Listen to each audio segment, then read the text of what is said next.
Devemos conhecer o inimigo. Ele é chamado de Deus desta era, o príncipe deste mundo e o príncipe do ar. Em 2 Coríntios 2:11, somos instruídos a não sermos ignorantes quanto ao diabo, para que Satanás não tire vantagem de nós, pois não ignoramos seus ardis. Existe um diabo e existem hostes espirituais. Em Mateus 25:41, fala de seus anjos. Existem demônios. Em 1 Pedro 5:8, a Bíblia diz: sejam sóbrios, sejam vigilantes, porque o diabo, seu adversário, anda em derredor, como leão que ruge, buscando a quem possa tragar. E então, em Efésios capítulo 6 e versículo 12, lemos estas palavras, falando sobre você e eu. Pois não lutamos contra carne e sangue, mas sim contra principados, contra potestades, contra os príncipes das trevas deste século, contra as hostes espirituais da maldade, nos lugares celestiais.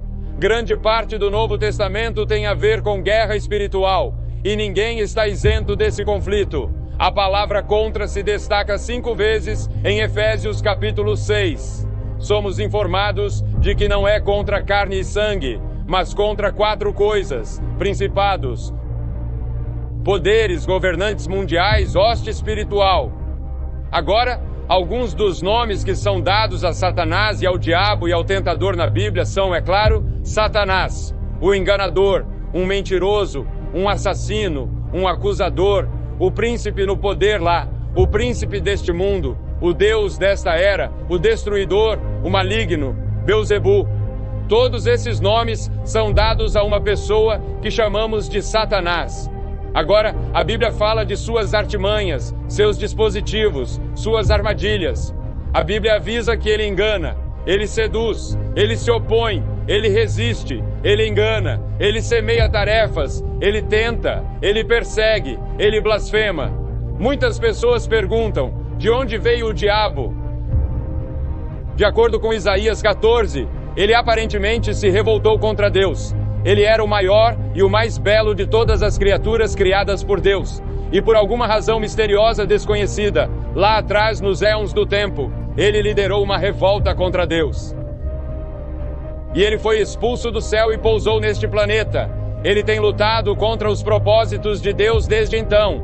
E um dos propósitos de Deus era povoar este planeta com pessoas que amariam a Deus, serviriam a Deus e obedeceriam a Deus. E desde então, o diabo tem estado ativo em tentar ganhar este planeta e ganhar as pessoas que Deus colocou aqui.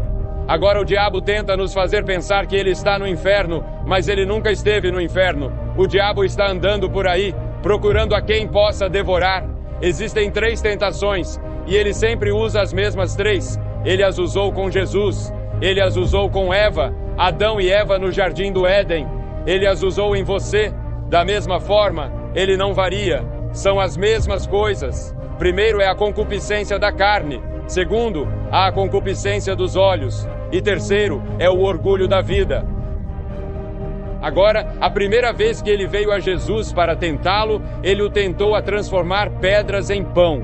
Ele apelou para seu apetite físico. Esta era a luxúria da carne. Agora Jesus estava com fome no final de 40 dias, e o diabo sabe quando vir. Ele vem no momento oportuno. Ele vem para um dos apetites mais fortes que temos, que é a fome. A sede pode ser o número 1. Agora, a simples menção de pão deve ter feito o corpo faminto de Jesus pular de desejo. A segunda tentação que o diabo deu a Jesus o levou ao pináculo do templo, que é o ponto mais alto de toda a área. E o diabo disse a ele: já que você é o Filho de Deus, por que você não se lança abaixo? E em vez de tomar o longo e difícil caminho de ensinar, pregar, perseguir, curar e morrer, você pode fazer tudo isso em um grande momento em que os anjos serão vistos chegando e pegando você, e todos acreditarão. Pois está escrito na Bíblia: ele dará ordens aos seus anjos a seu respeito, e em suas mãos eles te sustentarão, para que você não tropece em nenhuma pedra.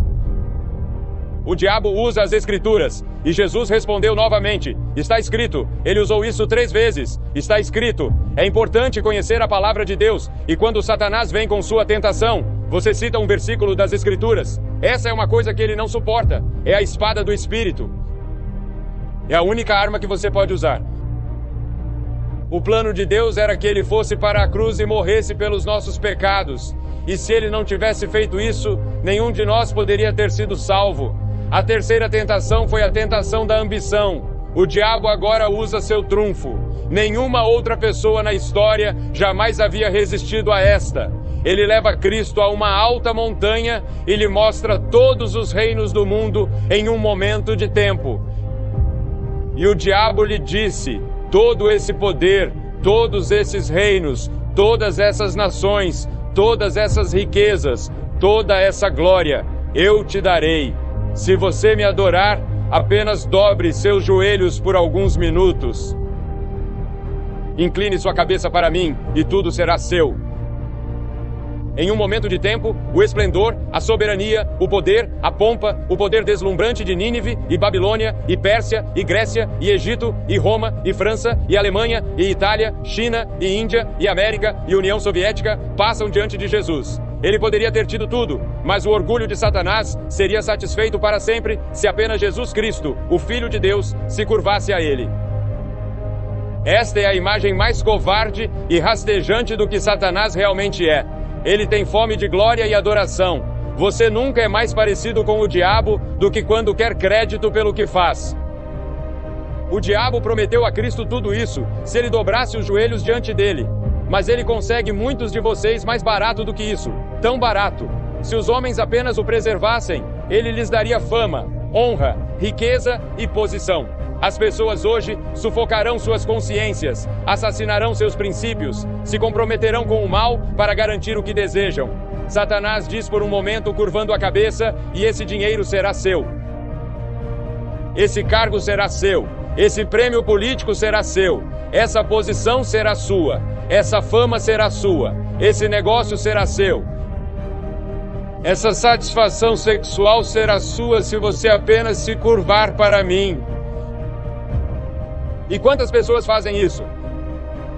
De que aproveitará o homem ganhar o mundo inteiro e perder sua própria alma? Suponha que você ganhou tudo, mas perdeu sua alma que é eterna. O que você ganhou? Você perdeu neste mundo e perdeu no mundo vindouro. Agora vamos estudar e ver como Jesus enfrentou a tentação do diabo como um padrão de como nós também podemos enfrentar suas tentações. Jesus estava naquele terrível deserto, 40 dias e 40 noites, e não tinha nada para comer. Ele estava pensando e orando.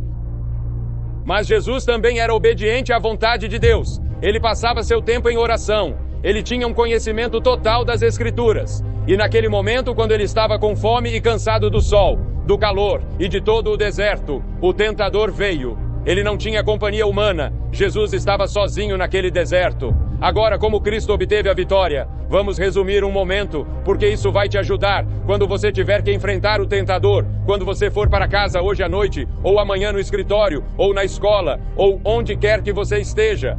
A tentação de tomar uma droga, a tentação de pegar um atalho que é errado, a tentação de contar uma mentira. Primeiro, pela obediência à vontade de Deus. Você apenas diz: Senhor, eu te obedecerei, mas preciso da sua ajuda, porque nenhum de nós pode viver a vida cristã sozinho. Nós simplesmente não podemos fazer isso. É o Espírito Santo que Ele te dá para viver em você e através de você. Eu não posso viver a vida cristã. O Espírito Santo deve vivê-la através de mim. E então, em segundo lugar, gastando muito tempo em oração. Você não precisa se ajoelhar toda vez que orar, mas pode orar o tempo todo. Mesmo enquanto prego assim, como estou fazendo agora, estou orando. Estou dizendo: Senhor, ajude-me a dizer a coisa certa. Ajude-me a dizer a coisa que ajudará alguém que está aqui esta noite, que precisa desta mensagem. Porque esta mensagem é para alguém aqui esta noite. Para muitas pessoas aqui esta noite que precisam dela. E então você encontra o diabo conhecendo as Escrituras. Ele é a única pessoa que nunca se rendeu ou se rendeu à tentação de Satanás. E ele fez isso citando as Escrituras. Ele disse: está escrito. Em Tiago 4,7 diz: submetam-se, portanto, a Deus, resistam ao diabo, e ele fugirá de vocês. Em um mundo em que a religião dominante agora é o secularismo, e o estilo de vida é o materialismo, precisamos entender a palavra de Deus, para que saibamos como citá-la e aplicá-la corretamente. Em Apocalipse 12:11 diz: pelo sangue do Cordeiro e pela palavra do seu testemunho, eles venceram o acusador. Você está resistindo a Ele? Você está se submetendo a Deus? E em 1 Pedro 5 diz: sede sóbrios e vigiai, porque o vosso adversário, o diabo, anda em derredor, como leão que ruge, buscando a quem possa tragar, mas resisti-lhe firmes na fé,